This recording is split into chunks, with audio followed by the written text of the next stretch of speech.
Está no ar a edição número 22 do Livrescast, o podcast do Livres.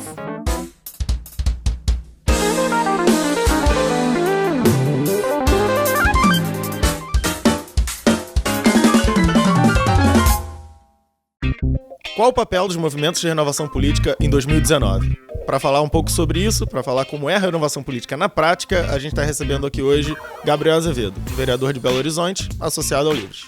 Eu sou Mari Ghiseline. Eu sou Magno Cal. E a gente está aqui hoje também com o nosso diretor executivo, Paulo Gontijo. Olá, Paulo. Boa tarde, prazer estar aqui. E aí, Gabriel? Tudo bem? Tá passando uns dias aqui em São Paulo? Estamos aqui em São Paulo com algumas agendas. O Paulo me chamou para tomar um café e de repente eu tô aqui. Entrou no estúdio, foi uma emboscada, na verdade. Já estava aqui mesmo. Arapuca. Chegou na hora, o café, prazer. Na verdade, era uma água e já colocamos o microfone e começamos a gravar. E hoje a gente vai falar aqui com o Gabriel, um assunto que acho que todo mundo gosta de falar, é como que é a atuação de um vereador de renovação política, super envolvido com renovação, né? A gente vai falar basicamente sobre isso. Mas, antes disso, eu queria puxar o assunto das polêmicas da nossa renovação na presidência, no Congresso. Tiveram várias polêmicas desde que... Nossa, que dia é hoje? Os últimos 10 dias, né? Os 10 dias. Pouquíssimos dias de mandato e já tem uma série de polêmicas. Você não acha, Gabriel, que a gente deveria...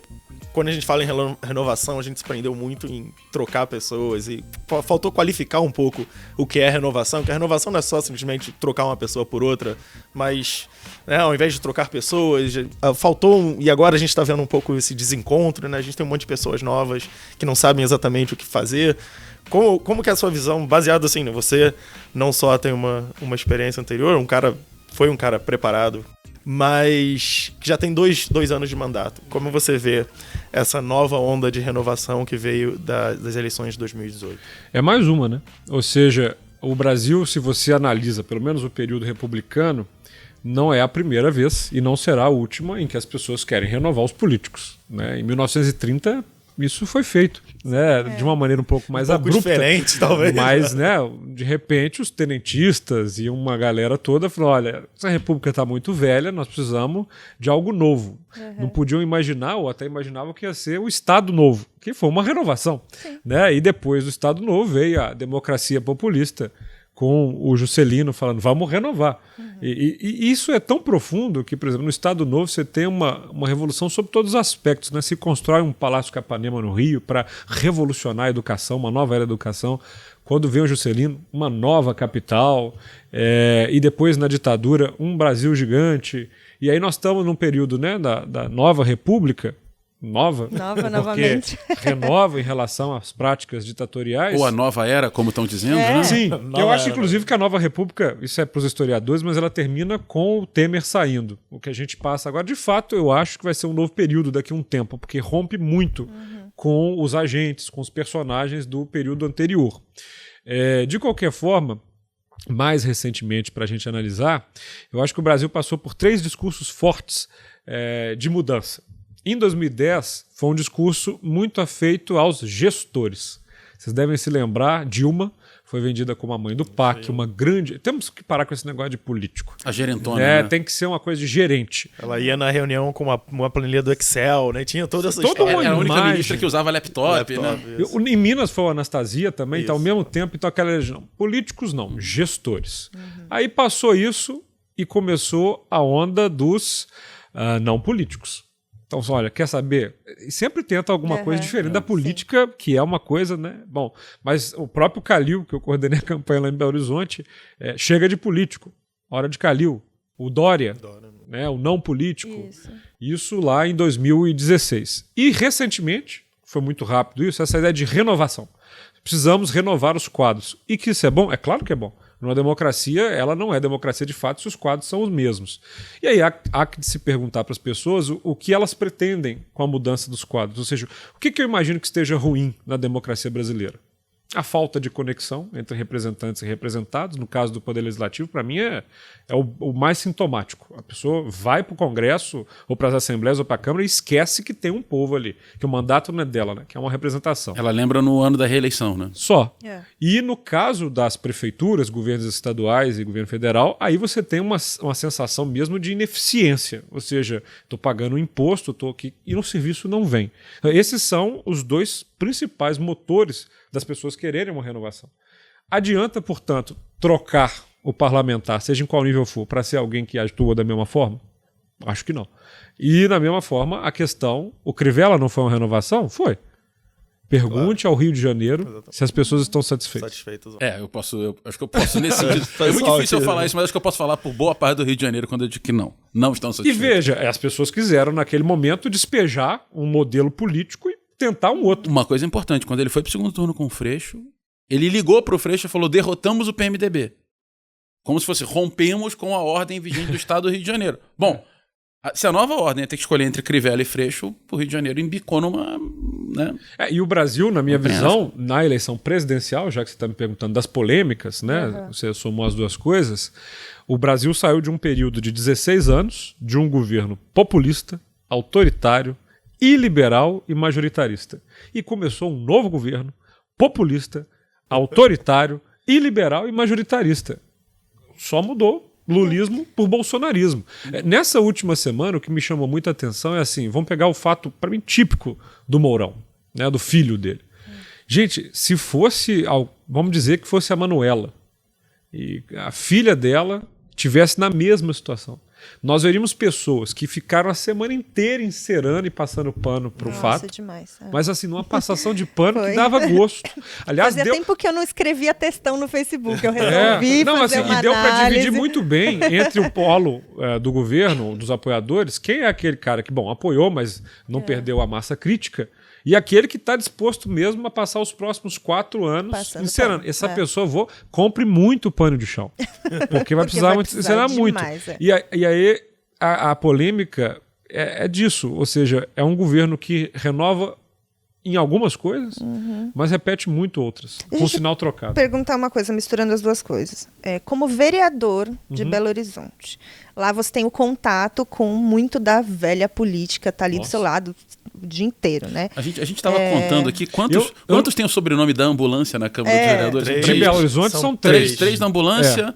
Um da farmácia. Um Los Hermanos, um da farmácia. Los Hermanos, o pessoal acha que é a banda, mas na verdade é o estabelecimento dele, que é um churrasquinho lá. Então. Bom, então, a minha ligação com o assunto era a seguinte: como vereador, você está ali eu até estava comentando um pouco antes aqui com eles, que a Câmara aqui em São Paulo de vereadores é até um lugar razoável, mas a Lesp eu sinto o climão quando eu entro já, assim, na porta. Varia de estado para estado essa lógica. E aí, acho que a LERJ não... Eu acho que no Rio é igual. No Rio, tanto a LERJ quanto a Câmara, eu acho que não são. E aí, quando você teve experiência, você deu aula no Renova, não é? Sim, quando você diretor de formação lá do Renova. Quando você teve experiência dando aula no Renova para pessoas que estão querendo ocupar esse espaço, como você analisa, a gente está falando, por exemplo, de uma questão meio cíclica, que as pessoas ainda estão buscando, a renovação e tal. Quando essas pessoas chegaram no Renova, por exemplo, qual a impressão que você teve da diferença do que elas querem para aquilo que você vê no dia a dia? Legal. E se é possível esses anseios de renovação? Nós estamos vivendo um negócio interessante no Brasil, é que, de repente, ficou legal querer ser político. Eu fico feliz com isso, obviamente. Mas exercer a política é mais do que, e olha quem está falando, brincar na internet. Eu mesmo me apelido de blogueirinho, porque eu uso o Instagram, o Twitter, o Facebook o tempo inteiro, mas sempre com um propósito político. Eu sempre disse para os meus alunos lá que a nossa vida não é ter clique e compartilhamento. Eu brinco, inclusive, esse mês de janeiro, eu estou divulgando a cada um dos dias um balanço de cada uma das 31 ideias que eu prometi em campanha, das quais 25 estão praticamente cumpridas. Poxa, passaram 2 anos e eu cumpri isso daí. Ninguém dá muita bola. O conteúdo passa quase que inerte. Se eu postar minhas férias, aí tem uma grande agitação. Se posta alguma treta na Câmara, explode. Mas, em geral, o que precisa ser feito na política não dá ibope. não dá curtida, não dá like. Um vereador, na minha visão, o maior papel nosso é fiscalizar. Isso envolve pegar uma pilha de documento e analisar. Isso daqui foi gasto para o programa tal de segurança. Qual o resultado gerou? Você gasta horas nisso. E você não vai pegar, olha, estou aqui. Eu até faço isso para mostrar. Aqui analisando mas estou aqui, não sei o que e tal, e por isso. O pessoal entender, né? Isso não dá ibope. Né? Então, o maior recado, para sintetizar assim, que eu dei para a turma da renovação é: gente, ao final do dia, quantas vidas vocês mudaram? Qual cidade, estado, o Brasil ficou melhor com a ação de vocês? Porque entrar na política para polemizar, porque eu faço isso, eu sei. Isso faz parte. Você não corre eu não corro disso, não. Isso polêmica. faz parte da política. Eu gosto de polêmica, eu gosto da questão do curtido, compartilhar, mas a atividade não é só isso. Não basta, né? Não basta. Não se encerra na polêmica. E é o que eu digo, pode parecer que não, mas 80%, 70% do que eu faço não se publica.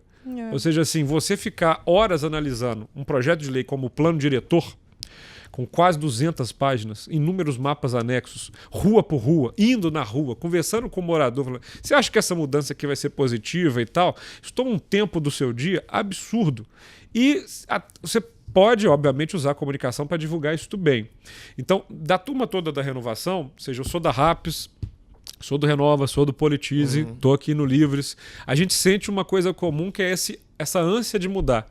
Só que há geralmente uma falha, na minha visão, de deixar de escutar as pessoas e perguntar assim, o que você quer que mude? O que está ruim para você? Não, a pessoa tenta tirar da cartola.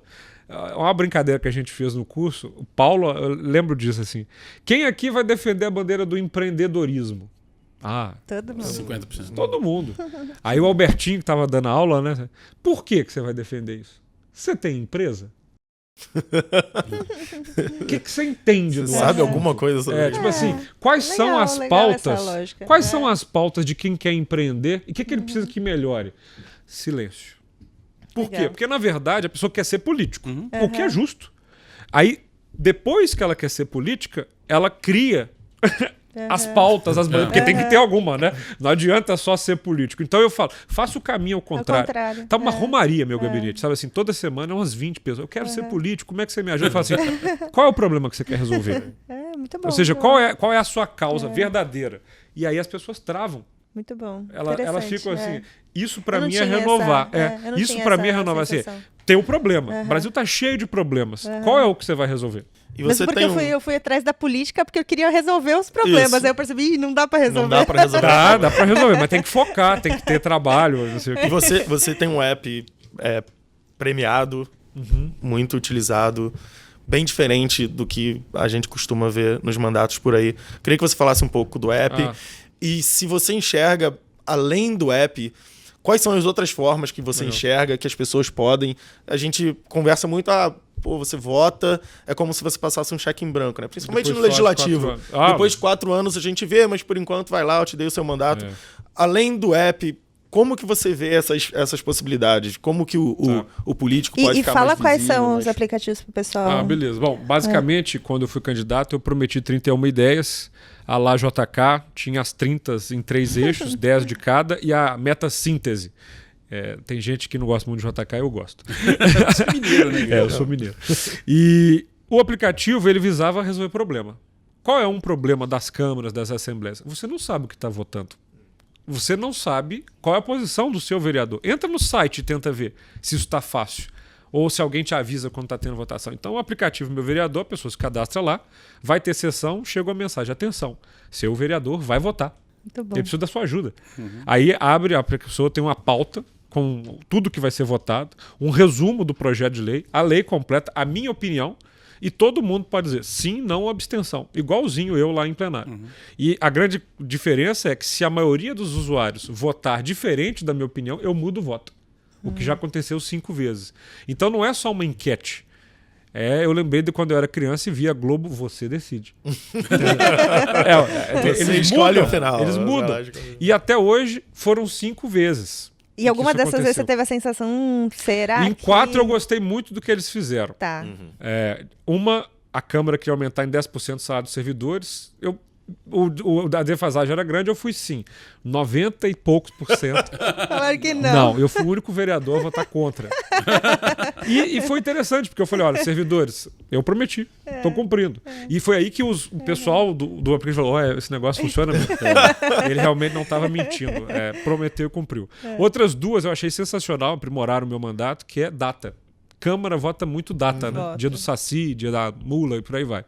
E eu, como é aquela votação, aqueles que quiserem, permaneçam e tal, eu ficava lá quieto e ia sendo aprovado. Eu fui vendo a barrinha do não crescer. Claro que isso aconteceu no dia das vítimas do Holocausto. Nossa. Então eu fui o único vereador a votar contra a criação da data das vítimas do Holocausto. Nossa. Eu tenho grande respeito pelo tema, né? Sou um cara que foi a Auschwitz mas eu entendi o recado do meu eleitor, que é, não vamos criar data. É inútil. E aí, desde então, toda a minha postura no aplicativo já é voto contra toda a data. Todas as datas. E eles me mudaram isso.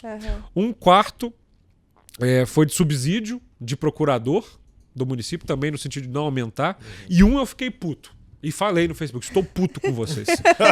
Eu vou lá porque eu prometia, mas olha... A maior que vocês me fizeram fazer. É um projeto de lei que obriga a prefeitura a enterrar cabos elétricos na calçada. É bom? É bom. Só que o vereador não pode aprovar projeto de lei que cria gasto para o município. É contra a lei orgânica. Vai ser vetado. E eu dei um esporro nos meus eleitores. Eu falei assim, olha, vocês estão errados. Mas eu prefiro esse modelo do que eu dividir sozinho. Muita gente fala, mas você não tem medo dos seus eleitores? Eu acho essa pergunta genial. Se eles estão alinhados com você... Eu respondo com outra pergunta. Você não tem medo dos políticos? Eles estão todos aí decidindo sozinhos, sem essa participação. Então o aplicativo ele resolve não só isso, mas a pessoa vê um problema na cidade, ele manda. Legal. Quer marcar reunião comigo, manda. Tem sugestão de lei, manda lá também. Orçamento da cidade. Tudo que eu economizei no mandato, já está quase 1 milhão, que lá na Câmara é um festival. 2 carros com motorista para vereador, não uso. Celular corporativo, não uso. Verba de R$6.000 de correio, não uso. Correio? 6 mil mês. Para o município de Belo Horizonte. Para cada vereador. Você entrega de Uber. É um Papai Noel. É uma carta. Fazer, Então, tudo né? isso. E aí, o que aconteceu? Esse aplicativo, como eu sou da RAPS, vários colegas meus RAPS falaram assim, queremos.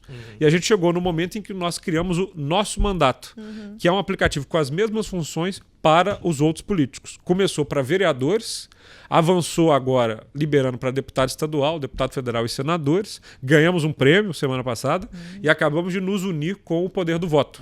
Então, esses 2 aplicativos vão fazer um só. E qual que é a ideia? Cada cidadão vai ter na palma da mão os seus 6 representantes no caso do Distrito Federal, 5, aos 6 ou 5 representantes nas 3 esferas do Poder Legislativo. É isso. E o poder do voto, que o Gabriel acabou de mencionar, mostra a posição de algumas organizações sobre projetos de lei. O Livres é parceiro. Então, as nossas posições vão começar a aparecer no app. Vão poder acompanhar lá. Isso, acompanhar não só as posições dos políticos, as votações, mas também as posições de algumas organizações, entre elas o Livres. E aí eu volto numa coisa rápida que você falou assim, o que é renovação? Isso é renovação, por uma razão, não é firula.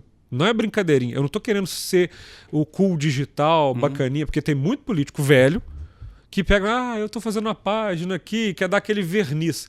A renovação é no core da coisa, é no coração, é na coluna mestra. Então, assim, eu tô disposto a mudar o meu voto em plenário com a ferramenta digital. Isso ninguém nunca fez. E você vê dentro da Câmara dos políticos mais tradicionais como que é essa relação entre você filmando o gabinete na hora da votação. Você filmando... Voltando à polêmica, eu queria tanto voltar na polêmica. É uma questão...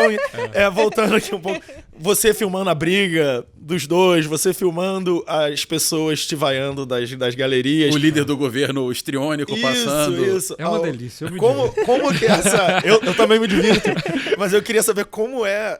Quem não está se divertindo, esses políticos tradicionais, como é essa relação... Tá me vendo? Foda-se políticos tradicionais. Votaram em mim? São eles? Tem uma coisa que é muito interessante na política, que é assim, eu não chego... Tem um colega meu lá que falou assim, não vim aqui fazer amigos. Não é meu caso. Eu acho legal, posso fazer amigos com os vereadores lá. E tento ter uma excelente relação com a maioria dos colegas. Agora, eu não posso abrir mão dos meus princípios e daquilo que eu fui eleito para fazer. Ou seja, tem um colega... Isso para mim é uma coisa, né? Tem um colega que vem com um projeto de lei que é terrível, inconstitucional, ruim para a cidade. E aí qual que é a lógica da maioria das câmaras? Vamos aprovar, porque aí o colega consegue fazer uma firula. Tinha um lá agora de dar passagem gratuita de ônibus para quem tivesse que ir em hospital. não se parou nem para pensar. Primeiro, não respeita a lei orgânica, porque você está gerando um gasto para o município. Não pode. Segundo, ninguém parou para pensar assim, como é que isso vai funcionar? Sim. Né? Quanto vai ainda gastar para Não vou nem entrar nesse negócio. Aí chega lá no painel, qual é o voto não? O Gabriel. Quem não quis dar passagem. Aí entra interna corporis, pô, sempre vota contra. Quando chegar o dele, vamos votar contra. Isso é muito ruim, porque em geral a lógica da política ali é assim, o público de alguns não está interessado se o projeto vai virar lei, é porque tem a matéria no final do ano, o vereador tal aprovou tantas leis, etc. Exato. Então assim, incomoda alguns? Incomoda sim, Magno. E eu não posso dizer aqui que eu sou a pessoa menos polêmica do mundo. Eu também sei tirar gente do sério. Claro. Entendeu? Assim, seja no Twitter, seja com o celular, sei ir no microfone e tirar a pessoa do sério. A gente já viu. Mas sempre respondendo. Raro ou nunca eu vou para atacar alguém, mas para responder. Ou seja, porque isso é outra coisa que é renovação. Realmente você vai entrar na política para entrar no jogo? Aí é fácil, sabe? Essa coisa de não quero incomodar ali dentro, não tem como não querer incomodar. Ou seja, se você vê alguns colegas usando verba da agência de turismo da cidade para fazer festinha de R$16 mil, com dispensa de licitação, para a famosa rua de lazer na base eleitoral, eu tenho duas posturas, como alguém fiscaliza o dinheiro do município. Ou eu vou ficar, não vou incomodar, ou eu vou com a caixa no Ministério Público e posto. Atenção, vereadores, acabou a farra. Estou no Ministério Público. Muito bom. E falando nisso, e você, inclusive, provocou contra si mesmo. Verdade. Esse é muito bom. Eu quero saber. Conta um pouco pro pessoal que não seguiu basicamente essa é o seguinte, você... justamente... O único vereador que entrou no Ministério Público contra ele próprio. E vários repetiram agora. Pegaram essa dica. Basicamente, tem uma figura lá na Câmara Municipal, que é o líder de governo, e que, obviamente, eu incomodo profundamente. E, em determinado momento, houve uma matéria justamente falando dessa minha questão, porque eu participo do Renova, criamos um instituto para cuidar do aplicativo, da RAPS, e a política mais tradicional não entende isso, galera. Eles, assim, fala de RAPS, de Renova, que é esse povo aí, que eles não davam muita fé. Agora que tem senador, que tem deputado, que tá todo mundo entrando no poder, eita, o que é isso? E esse cara realmente foi no plenário dizer assim, ele misturou de Jorge Soros, porque tem que ter o Jorge Soros e o financiamento internacional com os irmãos Koch, não sei o quê, com financiamento extemporâneo, com crime eleitoral, com o uso de empresa para doar. Ele foi no microfone me acusar de cometer crimes. E vocês sabem que existe a imunidade parlamentar. Eu tinha duas opções. Eu ia para o microfone e falar, ele está mentindo.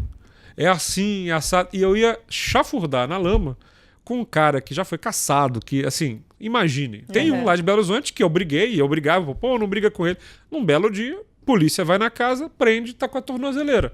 Não tá mais entre nós. Aí é claro que eu vou no microfone falar o quê? Eu continuo recebendo, porque teve um processo de cassação, o cara não foi caçado, né?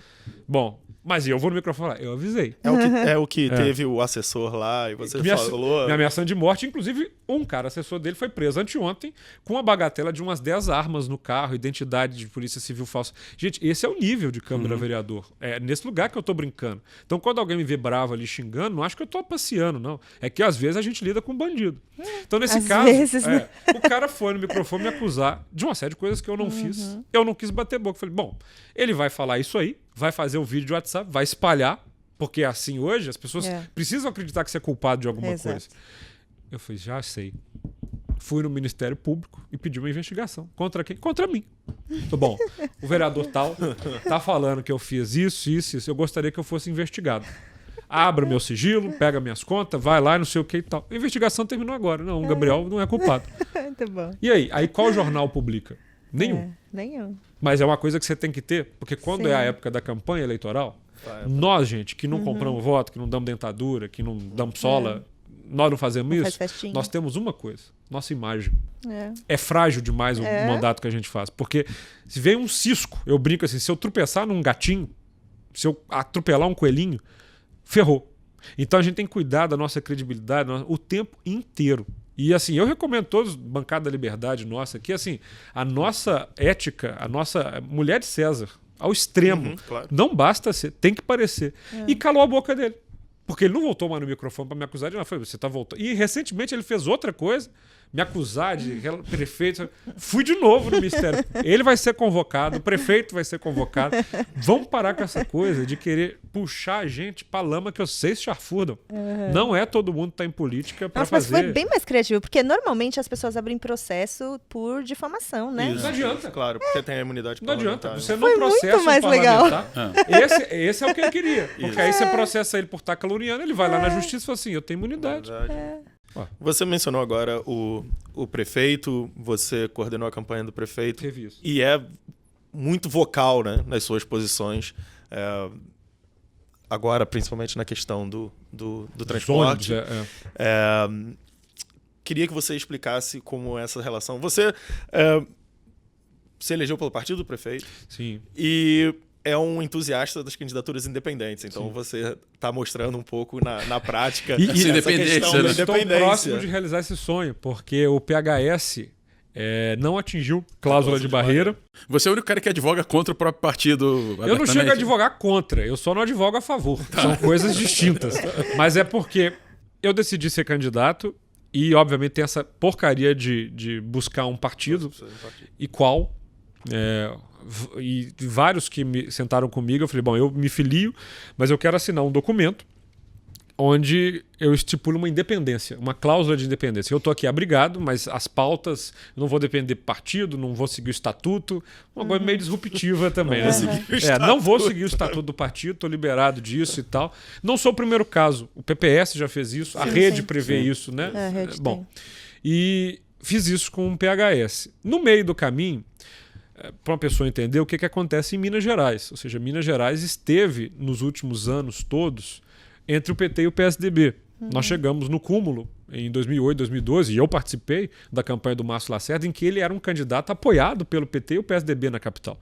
Participei da campanha dele. Candidato pelo PSB. Pelo PSB, apoiado pelo PT e pelo PSDB. Então, assim, há muito tempo, Minas é Aécio e Pimentel. Né? E não nego, estava do lado do Aécio.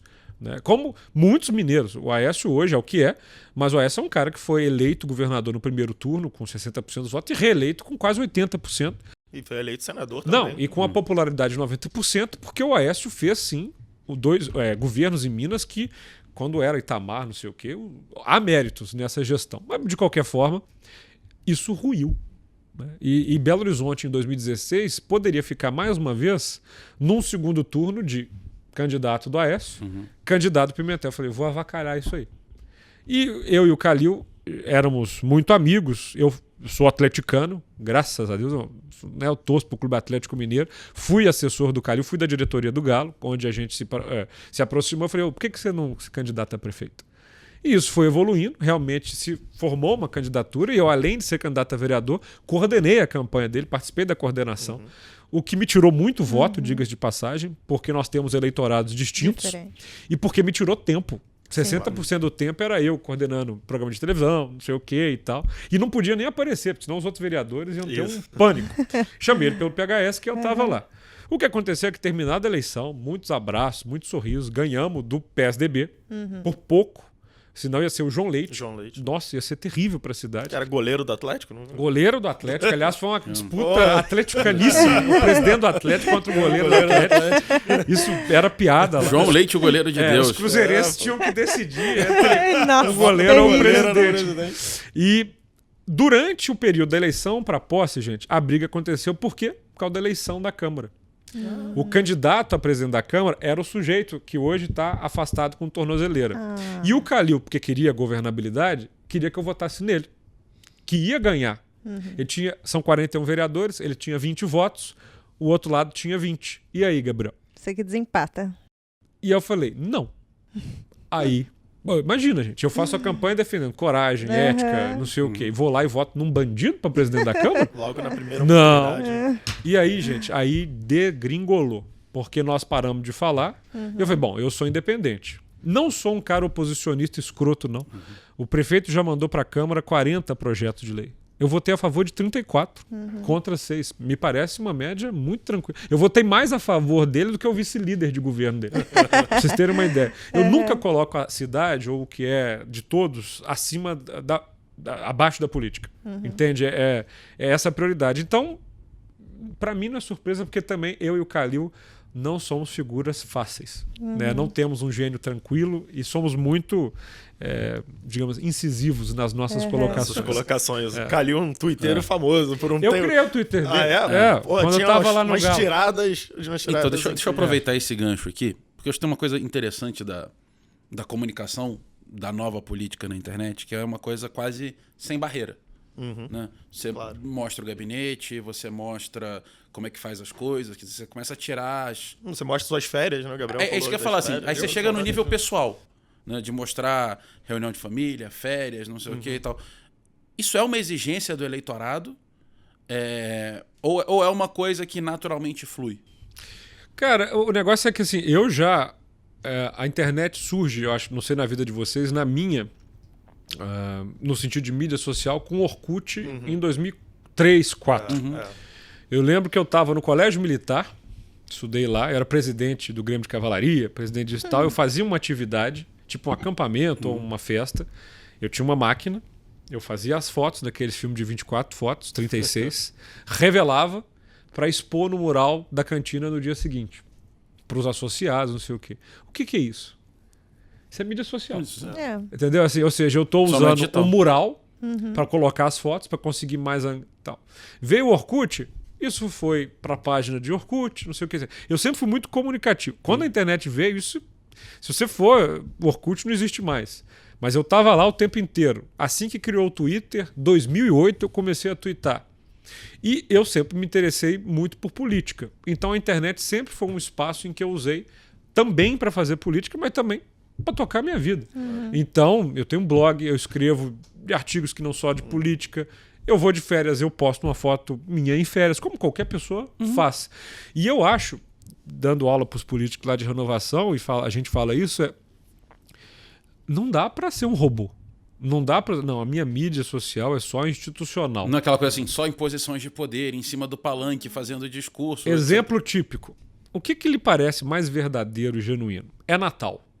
Aí chega um político, ele realmente acredita que ele é a Rainha Elizabeth. A família toda perfilada. Ele faz uma foto. Ele realmente acredita que ele é a Rainha Elizabeth. Sabe? E uma foto dele montada com a família inteira e tal, e um texto. Feliz Natal. São fotos da família Montijo para toda a população do Rio de Janeiro. Isso quando ele não imprime isso com a verba de R$6 mil e manda para sua casa. Cara, aí a cidadão olha isso e fala assim, isso é fake. Isso não é verdade. Tipo assim, eu, antes de ser político, eu postava uma foto, sei lá, da minha ceia com a minha família, tô aqui, ou é meu aniversário, ou é minhas férias. Então a minha vida segue normal ali. Hoje eu postei uma foto na piscina aqui em São Paulo, eu tava na piscina com calor. Aí, claro, quando você fica um detentor de mandato, você precisa compreender que você tem uma vida pública, que isso tem, obviamente, as suas... Não só limites, mas as suas consequências. Sim, alguém que, isso, por exemplo, a ministra do Trabalho, que não foi ministra do Trabalho, a quase ministra do Trabalho, filha do Roberto Jefferson. Cristiane Brasil. Ela pode postar uma foto dela num barco tomando champanhe? Com os saradões de sunga? Todo mundo pode. Eu não vou ser machista nem misógino aqui. Ela tem todo o direito de fazer isso. Ela só não pode reclamar depois do que vão dizer. Entendeu? Assim, eu sei de que tudo que eu posto gera alguma coisa.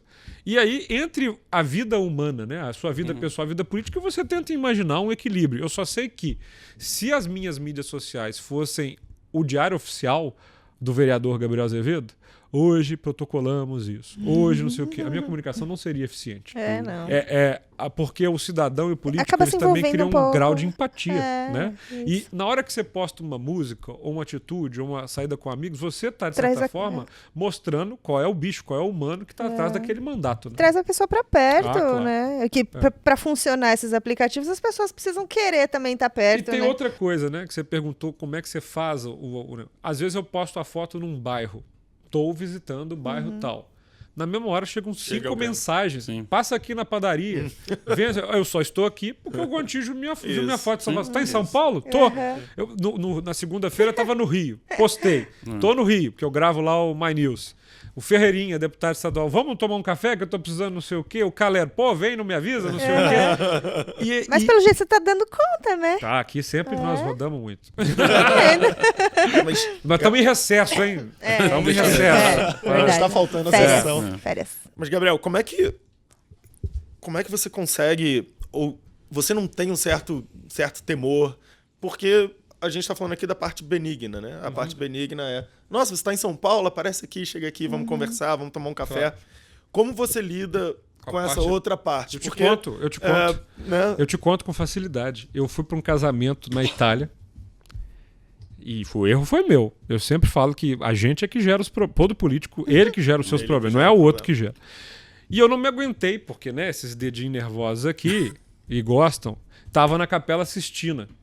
Eu juro que eu tava passando incólume pela Capela Sistina. Porque tem um aviso lá, não faça tira foto. Eu lembro não pode tirar dessa. foto. Não faça fotos. Tá assim, Cara, no finalzinho eu vi um grupo de japoneses fotografando. Peguei o celular, assim de baixo, como Meio quem estivesse disfarçado. mexendo, Quero fiz fotografar o o selfie. uma selfiezinha, Pum, assim. ficou bonita a foto. Falei, vou postar. Gênesis, não sei o que e tal. Meu amigo. Saiu no jornal. Meu amigo, é a falta de bom senso. Foi uma lição das mais preciosas que eu tive no mandato. Porque o jornal Estado de Minas pegou a foto e a manchete era: vereador faz foto proibida na Capela Sistina. Eu li. Galera, Que é uma descrição correta do correta, que aconteceu. corretíssima. Né? Uma foto proibida Eu não e adianta o xingar o vereador- jornal tá certo. Aliás, nessa época em que político cada vez é fake news, não tem nada de fake news. O jornal tava certo. Pois é. Postou e sabe que dá clique. Gente, durante 48 horas foi um inferno nas minhas mídias sociais. Porque as pessoas, assim, já que é um cara que defende a postura e tal, Isso. sabia que era corrupto, vagabundo, filho da puta. Mas disso pra baixo. Pra baixo. Entendeu? Mas o que me doeu mesmo, e eu não falo isso em tom de brincadeira, foi uma senhora que ligou pro meu gabinete. Eu não tava lá, ainda tava na Itália. E ela virou assim: olha, eu queria que vocês transmitissem ao vereador Gabriel o seguinte: eu disse ao meu neto que ele era um modelo a ser seguido. E eu tive que explicar ao meu neto a foto na Capela Sistina. Então, avise ao vereador Gabriel, não estou chateado com ele, eu compreendo que não é um crime, mas avise ao vereador Gabriel que ele inspira as pessoas, que ele é modelo e que, portanto, ele deveria ter mais juízo com a própria imagem. Meus amigos. Caramba. Isso é muito pior do que a difícil. pessoa que entra Não. berrando, né? E claro que o meu assessor de imprensa fez questão Não de é um ligar. hater. Isso, claro. Olha, ligou aqui a dona tal, falou isso. Velho, eu fiquei na beirada da cama. Eu não dormi. Hoje é engraçado contar isso. Eu fiquei 3 dias muito mal. Muito Você acha que é mal. uma coisa que se perdeu na nossa conversa sobre política, o quanto um político é também Um modelo. um modelo, uma figura Muito. em que as pessoas Muito. Possam se inspirar, né? Isso. E é uma coisa interessante que eu sinto muito hoje em dia, usando as mídias sociais, pela forma com que eu uso, sobretudo porque sou eu que converso o tempo inteiro com todo mundo. Os modelos de sociedade, quem inspira, saiu totalmente do campo público, né? E talvez até do campo artístico, como foi um dia, né? Ou seja, hoje os modelos eles estão muito digitais. Tanto que você tem as crianças querendo ser youtubers, YouTubers, né? Eu quero fazer um canal de YouTube, eu quero audiência. Então essa busca pela audiência a qualquer custo. Era, A gente era, teve era um- esporte e entretenimento numa determinada época. Sim, né? que Você queria às ser o Ayrton Senna, você Isso, queria ser o... A Xuxa, né? A Xuxa, Xuxa, não É sei uma o coisa que. da internet substituindo um pouco a televisão. A gente elegeu um presidente pelas redes na verdade, a sociais. rede social. Claro, né? que é modelo hoje para muita Pra gente. Tem um muita deputado gente, eleito pelo Distrito Federal que não veio pro Brasil fazer campanha. Fez a Sim. campanha. Luiz inteiramente. Miranda, o cara que fazia a campanha da Flórida, dizendo como é bom viver na Flórida. Foi quando ganhou. Mas foi a lição mais importante do mandato até agora e que para mim foi muito preciosa, até que eu mudei alguma postura em algumas coisas, porque por exemplo, no meu gabinete, atualmente, por semana, vão umas 20 pessoas que falam assim: eu quero ser um político como você. Como eu faço? E na internet é o tempo inteiro gente mandando mensagem assim: cara, você me motiva a querer entrar na política. Poxa, aqui na minha cidade tem gente corrupta, eu quero enfrentar essa gente. Então, com muita humildade eu digo aqui, de verdade que é uma responsabilidade para sim. quem está na vida pública, da maneira exposta com que eu tô, brincar de internet. Porque você não tem o direito de decepcionar as pessoas. É grave porque há uma descrença tão grande de política no Brasil que o pessoal tolera eu, sei lá, fazer um erro de português ou faltar uma sessão no plenário. Roubar, não. O mais legal é que depois, assim, o mais legal não. O mais interessante na história ali da Capela Sistina, 3 dias depois, saiu o negócio do Gedel. Ou seja, assim, pegaram um político com 51 milhões de reais. Eu falei assim, poxa, ainda bem que o meu pecado é a Capela Sistina. Meu pecado é uma selfiezinha. Eu disse, 2 anos de mandato. Gabriel, o que foi a pior coisa que você fez? Selfie, A selfie. A segunda foi dar uma coleira para um colega meu em plenário. Você deu a colher? Eu dei um coleiro. Porque não devia ter feito isso. Pedi desculpas até.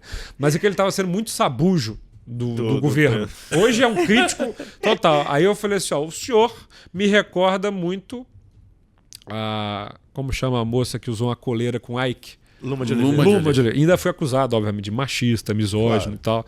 Mas o senhor está merecendo isso daqui. E aí tirei do bolso uma coleirinha. O senhor não quer usar?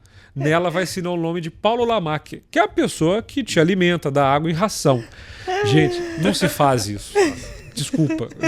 E eu pedi desculpas reiteradas para ele. Eu não tenho problema de admitir erros. É uma coisa que, aliás, o eleitor gosta. Quando você vai na internet, fala, errei. Ninguém aqui é super-herói, não sei o quê. Mas, sobretudo, fui autêntico. Né? O Churchill, que é o meu político favorito, que dizia até sobre partidos políticos, né, que há quem perca os princípios para manter os partidos, outros deixam os partidos para manter os princípios. Tem aquela história famosa dele com a Lady Astor, que era política na época, e falou assim, Sr. Churchill, se o senhor fosse meu marido, eu envenenava o seu café. Minha senhora, se a senhora fosse minha mulher, eu bebia. Esse é o tipo de coisa que eu tenho certeza deu muito problema por Churchill na época. Hoje a gente ri. Talvez daqui a um tempo eu e o meu colega que hoje conversamos muito bem, a gente ria desse episódio. Mas é sempre bom manter a polidez, a cortesia. Eu defendo isso. Apesar de às vezes a gente ficar com sangue mas acima. Não deve ser fácil. Ali você passa raiva. E você, como um defensor da possibilidade das candidaturas independentes, como você vê a possibilidade dos partidos políticos ou dos movimentos de renovação mesmo de serem veículos dessa inspiração das pessoas? Você está dizendo, eu recebo um monte de pessoas querendo entrar na política, mas me parece uma coisa muito individualizada. Elas são inspiradas pelo trabalho de uma pessoa ou de outra e não por um partido político ou por um movimento político. Como você vê o papel desses coletivos? Você acha que os partidos políticos brasileiros estão condenados definitivamente ou uma coisa que só não serve para você, por exemplo? Não, pelo contrário. Eu acho que não serve para 93% da população. Está fora do jogo. Hoje, por que não tem renovação no Brasil? Ora, porque o artigo 14, parágrafo 3º, inciso 5º, diz lá que você tem que estar afiliado. 7% está afiliado. Se a gente considerar que desses 7%, 80%, 90% é ficha de papel numa caixa, num armário, nós temos 1% do Brasil apto a participar do jogo. É claro que as coisas vão estar com uma dificuldade de mudar. E quem vem para cima de mim, eu conheço, gente, teoria política, eu sei da questão dos partidos e para que eles serviram, e, enfim. Usar esse mesmo discurso em 2018 é desconhecer tudo que está acontecendo aqui, ó. Entendeu? Então, eu realmente, antes de ser alguém partidário, sou um democrata.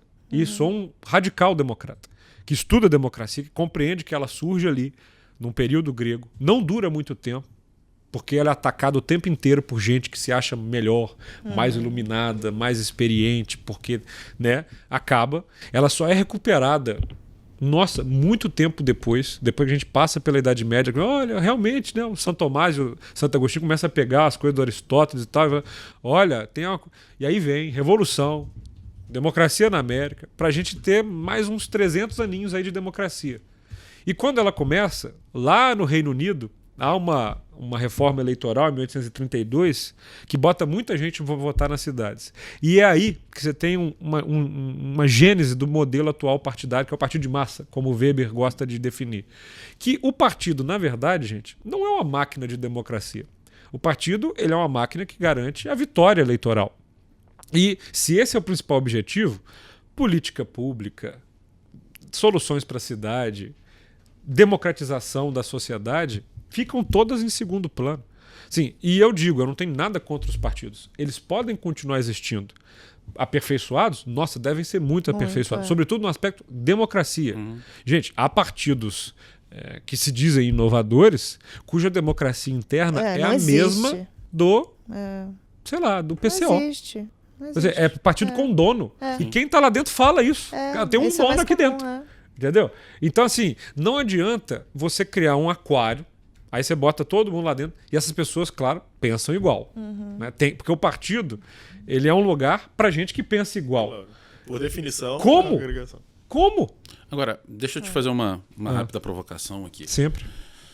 Muitos países no mundo com democracias muito fortes têm bipartidarismo, né? Praticamente. Alguns agora quebrando um pouco isso, mas poucos partidos. Onde você, na verdade, tem a disputa dentro do partido. Sim. E quando você tem a eleição, você quase que tem uma disputa de clube. É quase que um fla-flu ali, porque a disputa já foi resolvida antes dentro do partido. Isso funcionaria no Brasil, você acha? Aquela ideia que você tem, por exemplo, sei lá, o republicano da Califórnia versus o republicano de Nova... O partido, ele é em si já um espaço de muita disputa localizada para depois sair uma síntese Sai mais disso. pronto. Eu não acredito que funcionaria e eu não gosto da ideia por uma razão. O buraco que está em Belo Horizonte não precisa de uma discussão nacional para ser tapado. Uma das coisas que eu fiquei impressionado, eu fui para os Estados Unidos no programa IVLP a convite do Departamento de Estado para entender federalismo sob ótica municipal. New Hampshire, Colorado, tantão de lugar. 90% dos prefeitos e vereadores dos Estados Unidos não tem partido.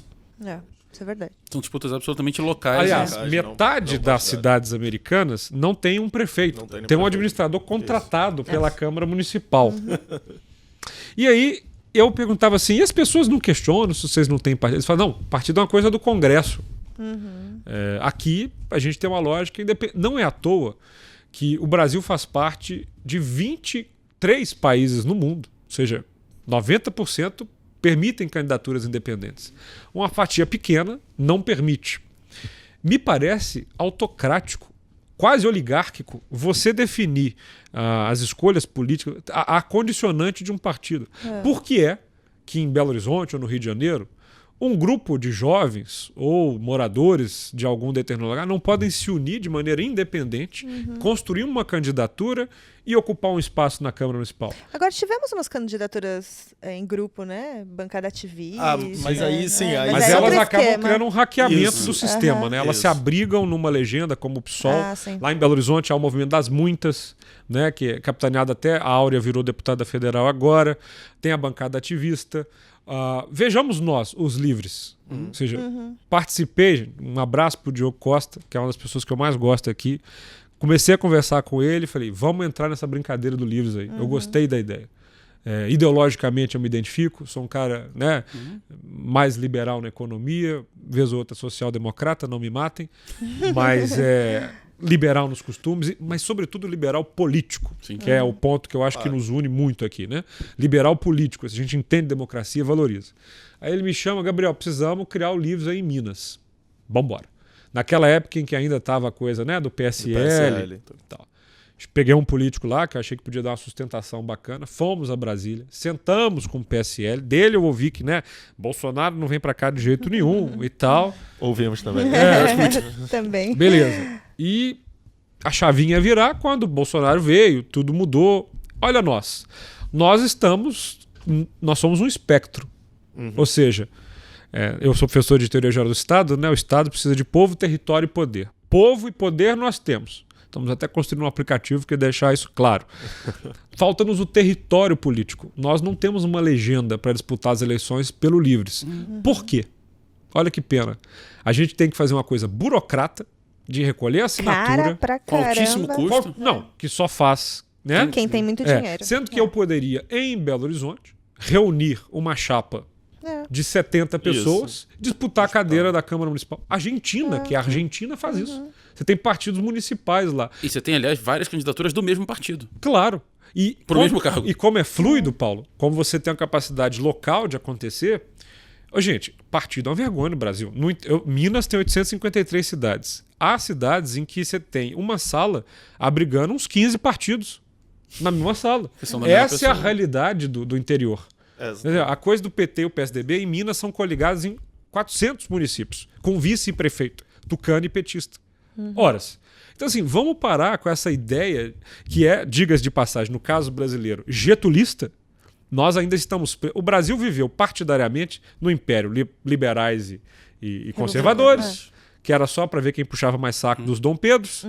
No período republicano, um clube regional, e tanto que os dois clubes mais fortes disputavam a presidência em combinado. Isso. Café com leite. Partido Republicano Mineiro, Partido Republicano Paulista. Depois chega o senhor Getúlio e acaba com a farra.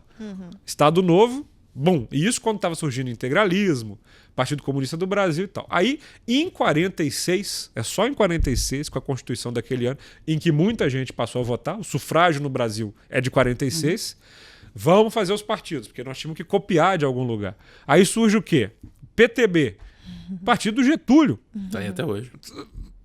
Que virou o PDT depois, porque teve aquela coisa da brincadeira, mas é o PTB. O Roberto Jefferson é cristão no Brasil até hoje. Tem o PTB. Sim, não, mas é com uma história curiosa. Não, é com uma história curiosa sobre isso especificamente. É quando a ditadura acabou e acabou o bipartidarismo do MDB e da Arena, o PTB, que ia ser criado pelo Brizola, a sobrinha do Vargas entrou na fila. Os ditadores quiseram sacanear o Brizola e deram o PTB pra ela. E ele ficou putaço, seu colega lá do Rio, rasgou... Ele era gaúcho, vamos deixar isso bem claro. Mas primeiro lá governar vocês. Radicado. Mas ele rasgou o PTB e fez o PDT. Então assim, PTB, UDN dos contra Getúlio, PSD. Isso durou um pouquinho, até vir a ditadura, ferrar com tudo na Arena e no MDB, e nós começamos de novo só com a Nova República. Não sei se vai dar certo isso não. E assim, quem quiser construir partido no Brasil, eu falo assim, por exemplo, muita gente fala, Gabriel, vem pro Novo. Né? Eu sou convidado pro Novo, adoro o pessoal do Novo, a gente tem uma boa relação. Eu falo, não quero ir. Mas por que não? Porque eu não quero construir partido. Vocês querem. E é um direito de vocês. E é uma outra vibe. Aí fala, mas você tá no Livros. Eu falei, sim. Que não é um partido. Livros não é um partido. E eu ainda brinco, mas se fosse eu ia gostar. Não, eu falo que foi um alívio tão grande depois que a gente deixou de ser partido, que, assim, é difícil em muitos Foi como um término de relacionamento, né? No início é um baque, depois é um alívio. Vejam só, a gente aqui pode discutir ideias, pode pensar no que são as políticas públicas, pode ter formação, pode ter tudo. O nosso único problema hoje eu não tenho mais partido. PHS vai ser incorporado pelo Podemos, eu não vou pro Podemos, ficarei sem partido até 2020. Rezando para que aprovem a PEC das candidaturas no Congresso, no Congresso, ou que o STF julgue a questão que está lá. Tá lá. E permita. Se não acontecer, quando chegar 2020, eu vou ter que me abrigar. Não é falta, porque já tem uns 10 partidos. Pode abrigar aqui, a gente assina, não sei o que e tal. Para uma candidatura à prefeitura. A prefeito, já fui convidado para ser candidato a prefeito de Belo Horizonte em 2020.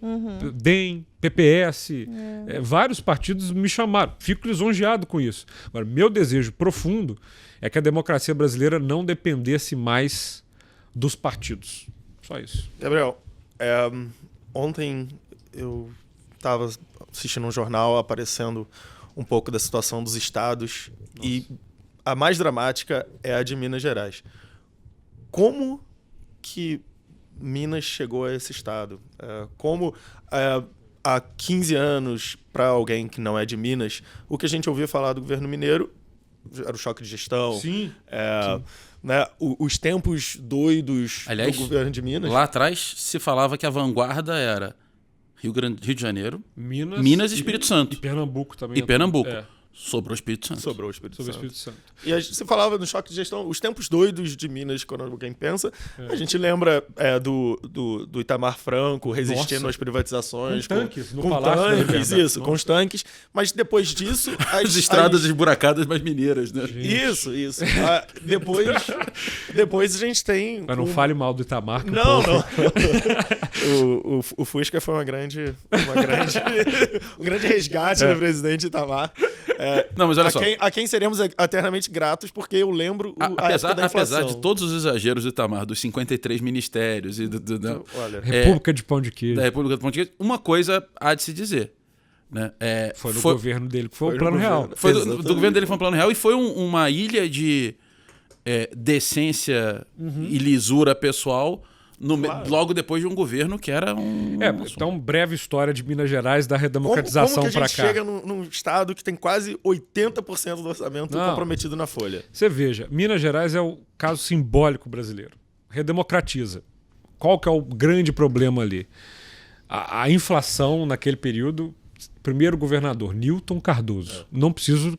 É o nosso Adhemar de Barros. Isso, vocês aí que não conhecem. Para quem não conhece, Newton é um caso típico da política mineira. Então ele é governador e aí vem o Hélio... Hélio Costa? O Hélio Costa tentou 4 vezes. Espera que eu vou lembrar de o Azeredo. Hélio Garcia. Hélio Garcia. Depois Azeredo. Aí vem o Azeredo, porque... vem o Azeredo e o Itamar. Isso. O Azeredo, bom, aí vamos lá na época mais recente. O Azeredo se elege em 94 e fica até 98. A coisa desequilibrada. Houve uma greve de policiais dramática no governo dele e ele perde, dando gênese, inclusive, a questão da DNA propaganda, Marcos Valério, aquela coisa toda lá. Vem o Itamar Franco, que com as finanças foi um caos. Quando o Aécio assume em 2002, em 2 anos, o Aécio consegue fazer em Minas um equilíbrio das contas, zerar o déficit, que era um problema. Ele corta o salário pela metade, e aí, aí o que vai acontecer em Minas é só ver indicador, não precisa falar, tá puxando o saco, vai nos números. Aécio começa e lá vem. E Minas, Minas, vocês sabem. Educação. IDEB, estrada. Pra você ter uma ideia, quando o Aécio assumiu, tinha 100 e poucos municípios unidos por asfalto.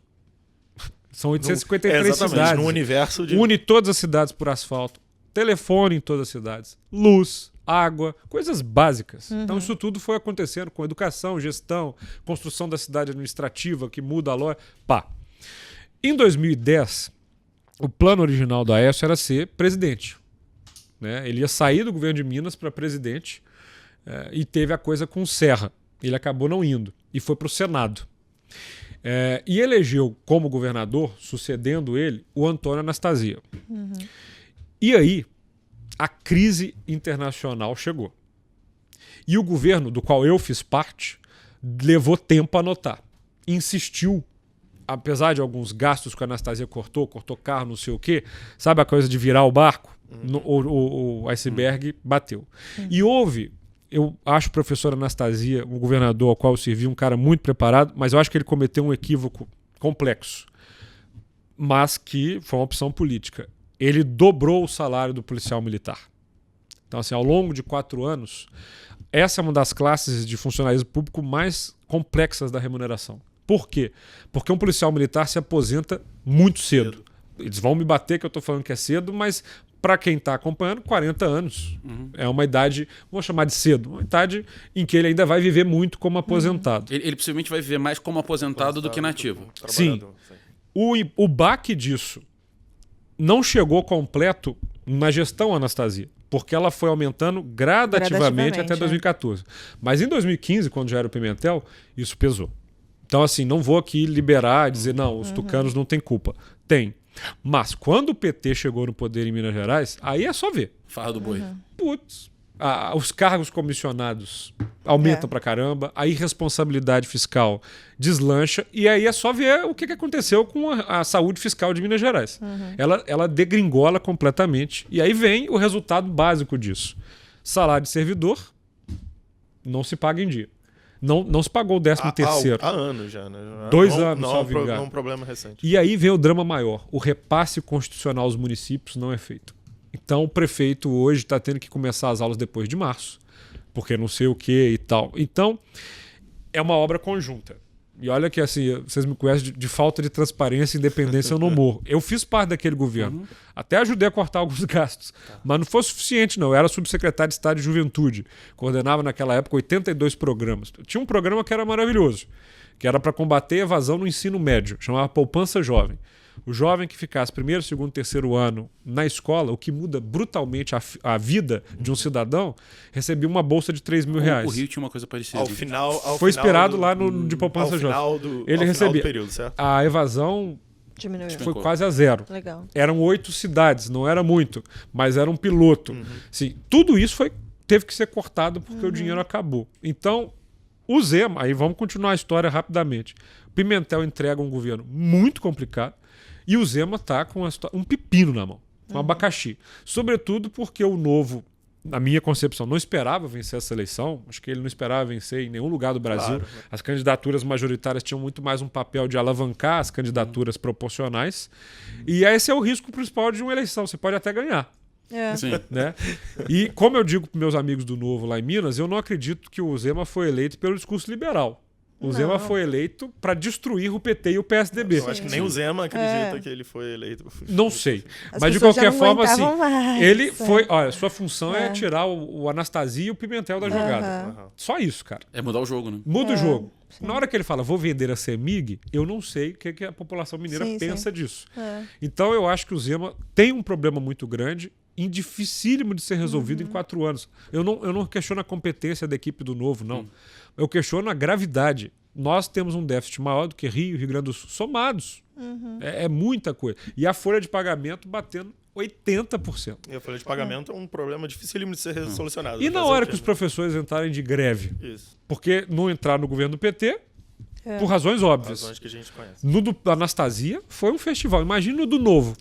Então, assim, eu sou solidário ao governador, desejo a ele o melhor, mas eu acho que a população mineira e o Brasil tem que entender que o que está acontecendo em Minas é a antessala de quase todas as unidades federativas. Se não se aprovar a reforma da Previdência, se não se avançar nas contas públicas nacionais para a União ver o que faz com as unidades federadas, a nossa federação implode. Bom, a gente, infelizmente, já não pode mais bater papo por mais de uma hora. Eu poderia ficar aqui por mais umas 5 horas. O Gabriel tem que avisar outras vezes que vier pra cá, porque eu vi que tem muito assunto que dá pra gente conversar. Mineiro, Pra você saber se o Gabriel tá em São Paulo ou não, botar siga o Gabriel no Instagram. Se a gente botar o queijo Minas em cima da mesa, a conversa rende. Nossa, E uma cachaçinha.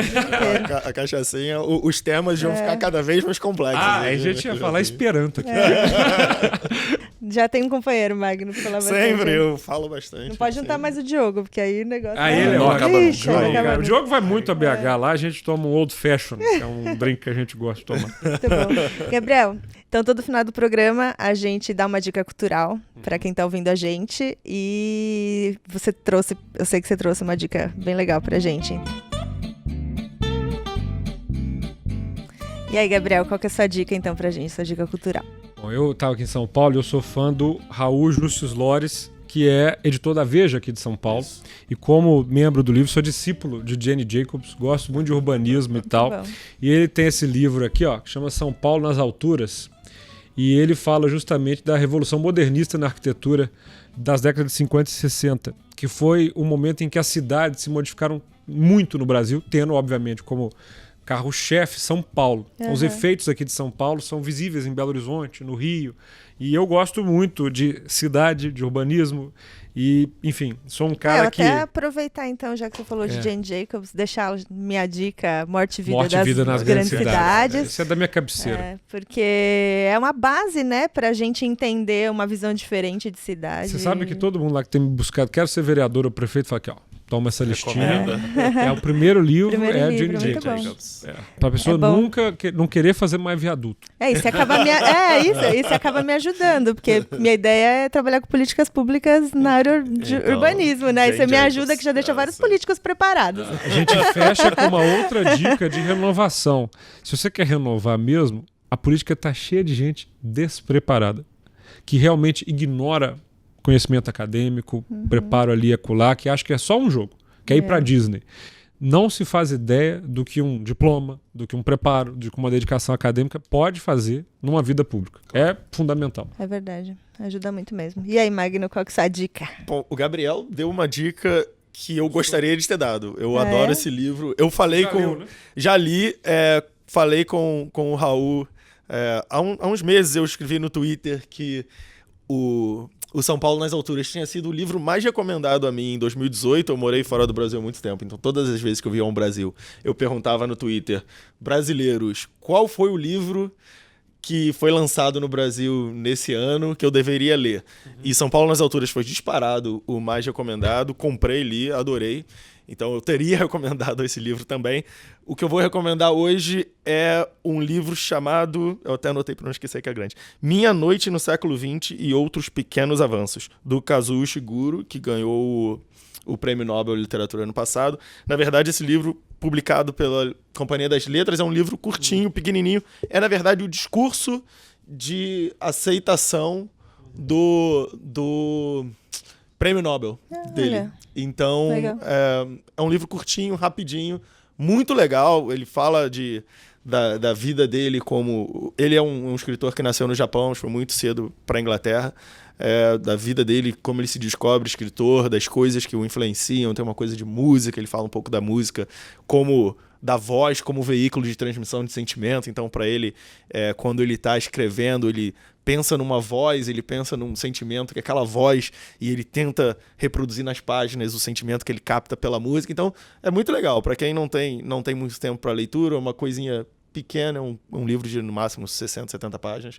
Essa é a minha dica de hoje. Obrigada, Magno. E a sua, Paulo? Bom, eu tenho duas, na verdade. Uma local, se você estiver em São Paulo, vai ali no Instituto Moreira Salles, temos exposição do Milor Fernandes rolando, e sobre os cartoons dele. O Milor tinha um senso de humor que é fundamental para tudo na vida, e quanto mais para política. E tem uma dica de livro que ainda não está impresso no Brasil, mas você pode comprar pelo Kindle ou e-book, ou o que quer que seja, que é o livro do Vargas Llosa chamado da Tribo, que é a trajetória liberal de formação dele. Então, conta a história dele como começo de ação política, a vida dele dentro da esquerda, porque que ele foi migrando para ideias mais liberais, e os principais autores que formaram a vida dele. Popper, Adam Smith, Ortega y Gasset, é fantástico, muito bem escrito, obviamente, mas são ótimos resumos para entender cada um desses autores. Acho que esse do 2019 deve sair lá para abril. Isso. Na hora que sair esse livro do Vargas Llosa, vai virar o livro do ano. Porque assim, todo mundo já tá super ansioso lendo Isso, em espanhol. não há, se não me engano, não há nenhuma versão em inglês ainda. Não. Mas tem em espanhol, eu comprei na Argentina. Sim, a versão em espanhol é muito... Posso arrebentar a porteira? Pode. Já que não é a primeira vez aqui. Ano que vem, esse ano, 2019, eu vou fazer um curso lá em Belo Horizonte sobre democracia com 10 livros. E vai ser um por mês. Então Legal. eu vou rapidamente falar quais são. Aqui, bom. quem quiser Legal. ler, muita gente pede dica de livro. Boa. Acho que para a democracia esses 10 são cruciais. Tá. Um é o Julgamento de Sócrates, do E.F. Stone. 2 é o Tratado Teológico Político, do Spinoza. 3, Democracia na América, do Tocqueville, fundamental. 4, Sobre a Liberdade, do Stuart Mill.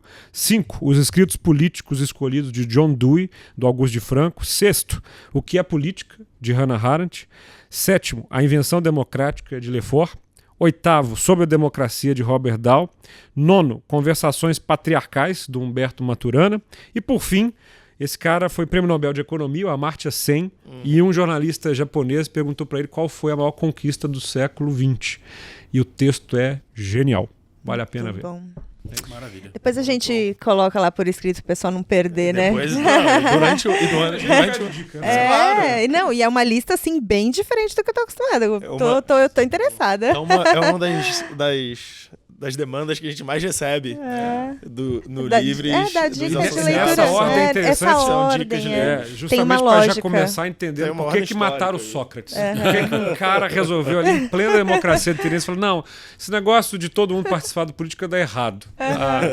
Muito Pau bom. no Sócrates. Então, É isso. é muito triste, mas com isso nós chegamos ao final da edição número 22 do Livrescast. Obrigado a todo mundo que acompanhou a gente até agora. Com produção de Mano Ferreira, trabalhos técnicos e edição de Soli E Makoviak a apresentação de Mari Gzelini, e Magno Cal. excepcionalmente, porque o Mano está de férias. E estamos de volta na próxima semana. Muito obrigado para quem esteve aqui até agora. Obrigado aos nossos convidados. Obrigado. E até lá. Muito bom. Obrigado, gente. Até a próxima. Abraço.